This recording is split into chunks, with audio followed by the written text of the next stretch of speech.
does civility impact personal brand?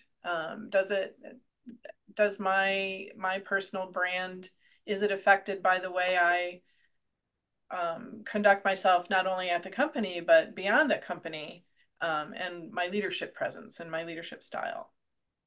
Yeah. Well, all three of us are, career professionals, and we work with, a range of clients. Starting out will be me, executives, you ladies work with. And so we know that employers are increasingly seeing and recognizing the value of soft skills, right?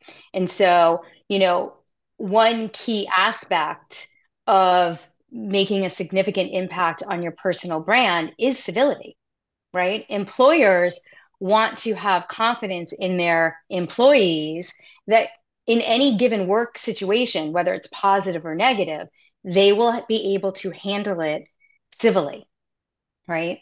And so, I work with a younger demographic. They're just starting out, they got their first job out of college, and they don't have the experience on how to navigate the company, right?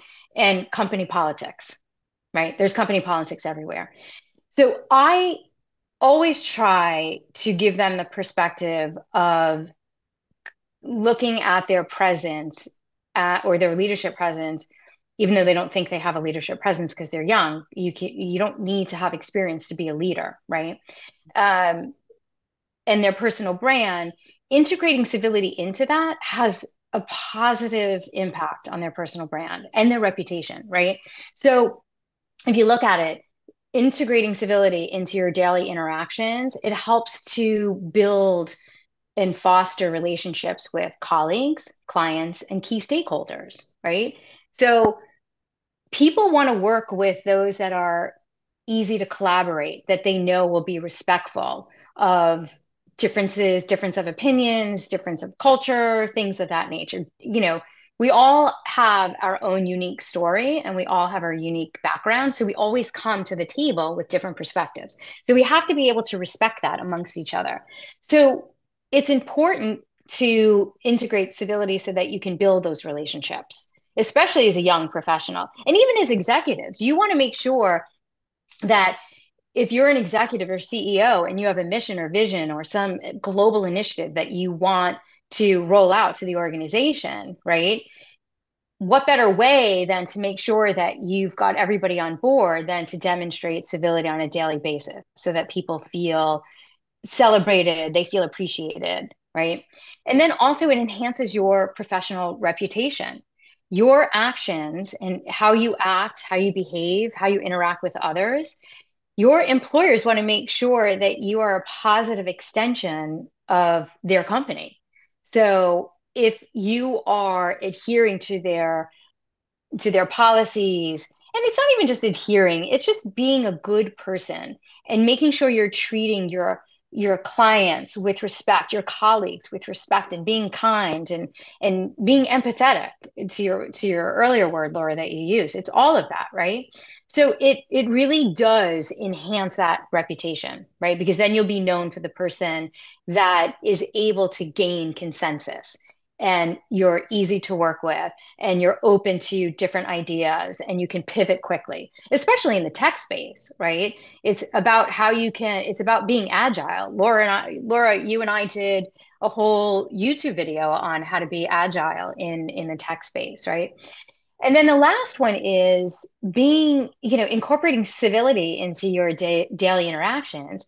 You gain access to network and career opportunities because you will be known for that positive reputation.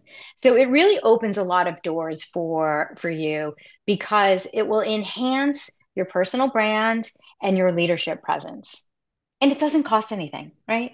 So just being nice. That's And I know, and I've had clients say to me, I have young professionals who say, well, being nice isn't going to get me that far. And it's not just being nice, it's just really about being respectful of another person, showing respect to others, and being open to different perspectives. I come from a huge family, and we all had differing opinions.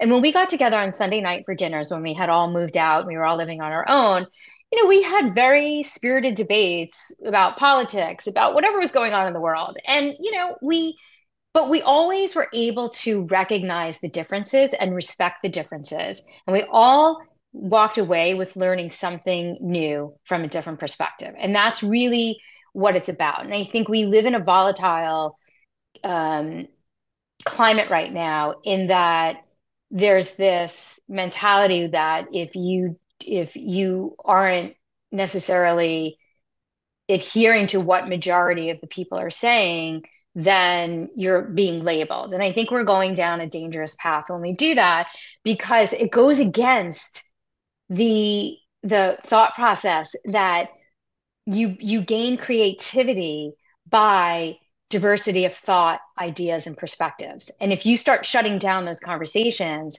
then everyone loses out. But you can do it if you're doing it in a civil manner.